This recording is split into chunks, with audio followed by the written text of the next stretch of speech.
We've got some breaking news right now.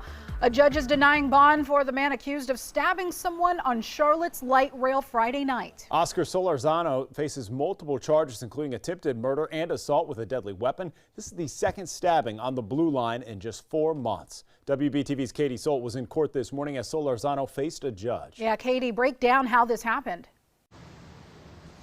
Well, the prosecutors say laid out that detailed timeline of what happened leading up to the stabbing Friday night. They say that Oscar Solorzano, boarded the light rail, got off the train at the New Bern station, stayed on the platform, and then got on another train. They say he was drinking alcohol and yelling at passengers. Prosecutors say the victim told Solorzano to stop yelling and leave people alone, but Solorzano kept drinking, then went over to the victim and tried to fight. Officials say the victim pushed Solorzano and he fell into a seat. Then when he got back up, he pulled out a knife and stabbed the victim in the chest. They say the victim and other passengers ran to another part of the car, and Solorzano fled from the train once it reached the 25th Street station.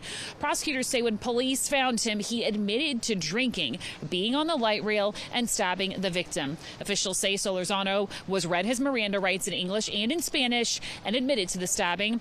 We've reached out to DHS to see if they can confirm if Solorzano had a criminal history, because in court today, the DA's office said they could not find one for him when they were searching through their internal system. They also revealed that Solorzano had been banned from the light rail by CATS.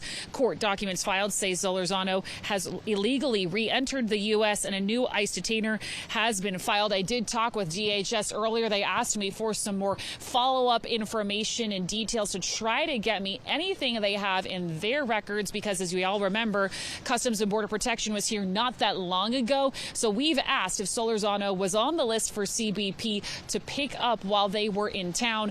Solorzano is due back in court on December 30th. Live in Uptown Charlotte, Katie Solt, WBTV, on your side. All right, Katie, thank you for keeping us updated. Yeah, definitely a story we will continue to follow. We've heard from CATS CEO Brent Cagle, who says in part, quote, "We will continue to work with our partners at CMPD as well as our private security team to ensure everyone rides appropriately on public transit. We will not compromise on the safety of our customers and employees," end quote. North Carolina Governor Josh Stein also released a statement about the incident. He posted on social media in part, quote, "Please join me in praying for the full recovery of the victim. I am pleased that Chief Patterson was already surging law enforcement throughout Charlotte with Operation Safe Season, and I am grateful to the state law enforcement agencies that are assisting the operation. Public safety is a top priority for us all," end quote.